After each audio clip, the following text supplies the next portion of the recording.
Boa noite. Marcos Lanusse, advogado, é o nosso entrevistado de hoje. E os gastos do cartão corporativo de Bolsonaro no Rio Grande do Norte. O cenário político está no ar.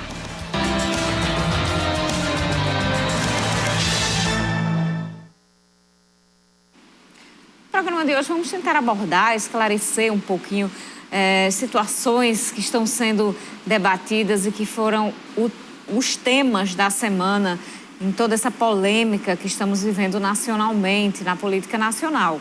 Então, o Dr. Marcos vai conversar com a gente, vamos tentar entender um pouquinho a intervenção que está acontecendo lá em Brasília, esses pedidos de prisões, a situação do ex-presidente Jair Bolsonaro fora do país. Então, você participa do programa através das nossas redes sociais, tire sua dúvida e dê também sua opinião sobre o assunto. Interage aqui com a gente no programa de hoje, através do nosso Twitter, @CenaPolíticoTCM, o WhatsApp 88028979 e o Instagram, @CenárioPolíticoTCM. Participe com a gente.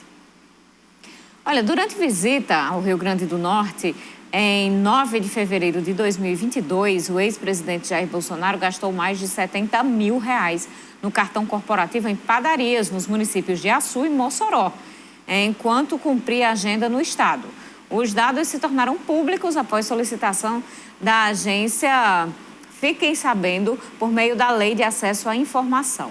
Há registros de uma compra de mais de R$45 mil na panificadora São Geraldo, em Açu, e outra de quase 25 mil na panificadora 2001, em Mossoró. Essas não foram as primeiras compras realizadas nas padarias. O cartão corporativo de Bolsonaro já havia gastado R$17.880 na mesma panificadora em Açu, no dia 24 de junho de 2021. E R$432 em uma visita na panificadora de Mossoró, em 21 de agosto de 2020. Todos os detalhes estão no portal TCM, tcmnoticia.com.br. Você acompanha tudo ali você acompanha tudo no nosso portal, todas as novidades e essas informações que foram colhidas pelo nosso setor de dados do jornalismo TCM. Vamos agora conversar com o advogado Marcos Lanusse, diante de tudo isso que a gente está vendo acontecer no último domingo, todos aqueles atos que aconteceram. A gente já conversou sobre isso essa semana, trouxe imagens para você. E você vê diariamente nas redes sociais, diariamente e exaustivamente, né, doutor Marcos? Nas redes sociais, tudo o que aconteceu e os desdobramentos daqueles ataques, aqueles atos que aconteceram no último domingo em Brasília, na sede dos Três Poderes. Doutor Marcos, a intervenção no Distrito Federal foi a decisão acertada naquele contexto ou poderia existir ali, por parte do governo federal, uma medida mais firme ou mais branda que pudesse melhor se encaixar naquele momento, no último domingo? Boa noite. Boa noite, Carol. Boa noite, telespectador da TCM. Na verdade, é como você falou anteriormente, né? Esse é o assunto do momento, o assunto do dia. O que aconteceu no dia 8 de janeiro, que marcou a democracia brasileira negativamente, infelizmente. Bom, eu acho que a intervenção é sempre a medida drástica em qualquer situação. Eu não sei, eu não conheço o que a gente tem acesso, pelo que a imprensa diz. A decisão do ministro Alexandre de Moraes tem algumas vertentes, algumas nuances que hoje foi objeto de discussão na imprensa. Primeiramente, que o ministro Alexandre de Moraes deferiu a intervenção ex officio, ou seja, não tinha pedido de intervenção de nenhum ente, de nenhuma instituição, o pedido de intervenção federal no Distrito Federal, que foi deferida foi determinado logo no domingo, assim que aconteceram os atos de invasão lá no na sede dos três poderes. Então, assim, é sempre a medida drástica.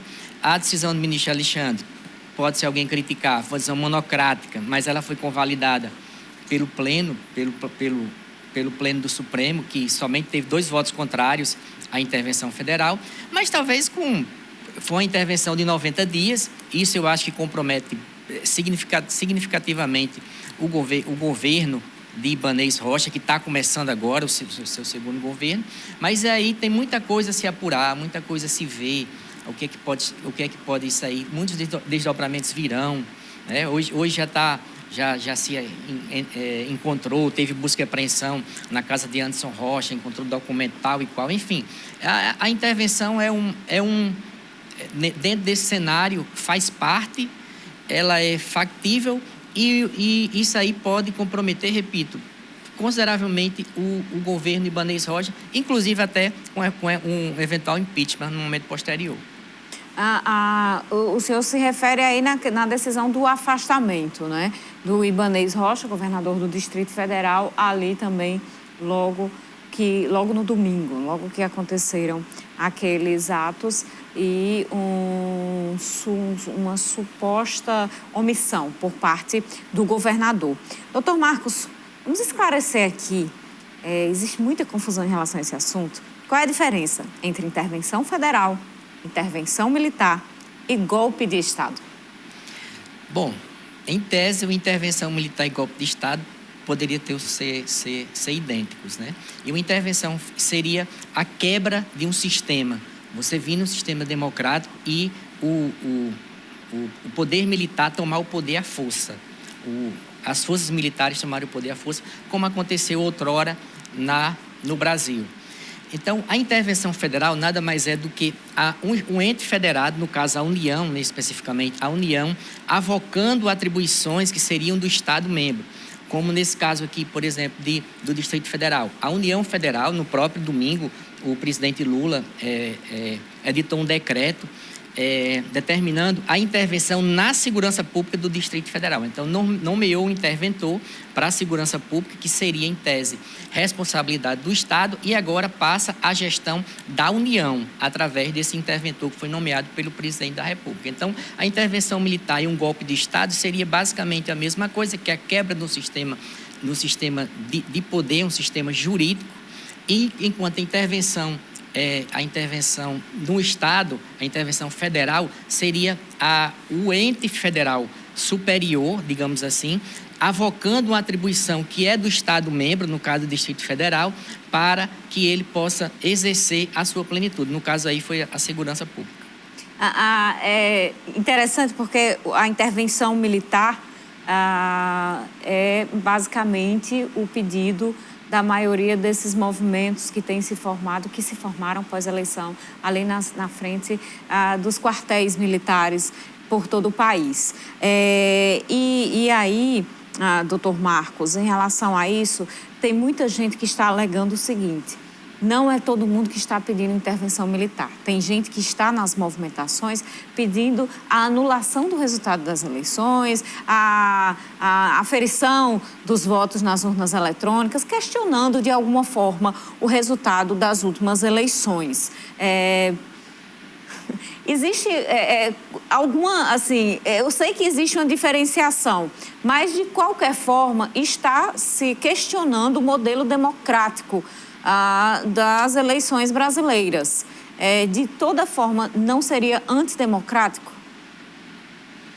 Bom, para se contestar o resultado da eleição, dentro do Estado Democrático de Direito, existem os mecanismos legais para se fazer isso.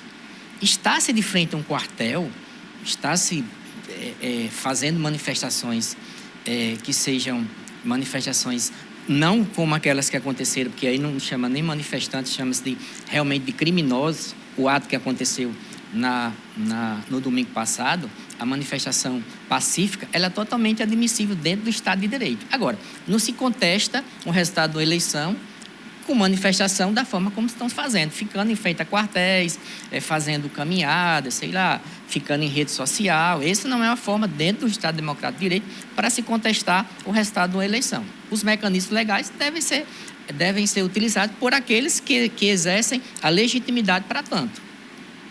Vamos então fazer um intervalo e no próximo bloco a gente fala um pouquinho mais sobre esse assunto aqui no cenário político.